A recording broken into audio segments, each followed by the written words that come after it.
పహల్గామ్ ఉగ్రదాడి తర్వాత భారత్ పాకిస్తాన్ మధ్య ఉద్రిక్తతలు రోజురోజుకు పెరుగుతున్నాయి. ఏ క్షణమైనా భారత ప్రతీకార చర్యలకు దిగొచ్చన్న భయంతో పాక్ వణికిపోతోంది. మరోపక్క యుద్ధ వాతావరణాన్ని ఎదుర్కొనేందుకు సన్నద్ధమవుతోంది. ఇందులో భాగంగానే పాక్ తన వైమానిక దళాన్ని రాజస్థాన్ సరిహద్దులో మోహరింపజేసినట్టు తెలుస్తోంది. రాజస్థాన్లోని లాంగేవాలా సెక్టార్ సమీపంలో పాక్ అత్యాధునిక రాడార్ వ్యవస్థలు, ఎయిర్ డిఫెన్స్ ఆయుధాలు, ఆర్టిలరీ యూనిట్లతో మోహరించినట్లు పలు నివేదికలు చెబుతున్నాయి. మరోవైపు చైనా నుంచి కొనుగోలు చేసిన SH-15 హోవిట్జర్లను కూడా ఈ కవాతులో ఉంచినట్టు తెలుస్తోంది.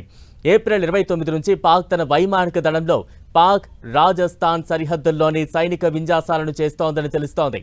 F-16, J-10, JF-17 యుద్ధ విమానాలతో 3 రకాల సైనిక విన్యాసాలు నిర్వహిస్తున్నట్లు సమాచారం. రాజస్థాన్ సరిహద్దు నుంచి జమ్మూ కాశ్మీర్ వైపు ఈ విన్యాసాలు సాగిస్తున్నట్లుగా తెలుస్తోంది.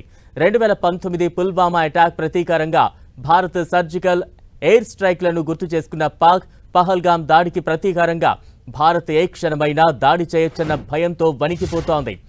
ఈ భయంతోనే పాక్ సరిహద్దుల్లో భారీ బలగాలను మోహరించినట్టు తెలుస్తోంది. మరోవైపు భారత్ కూడా పాకిస్తాన్కు దీటుగా సరిహద్దుల్లో యుద్ధ విన్యాసాలు చేస్తోంది.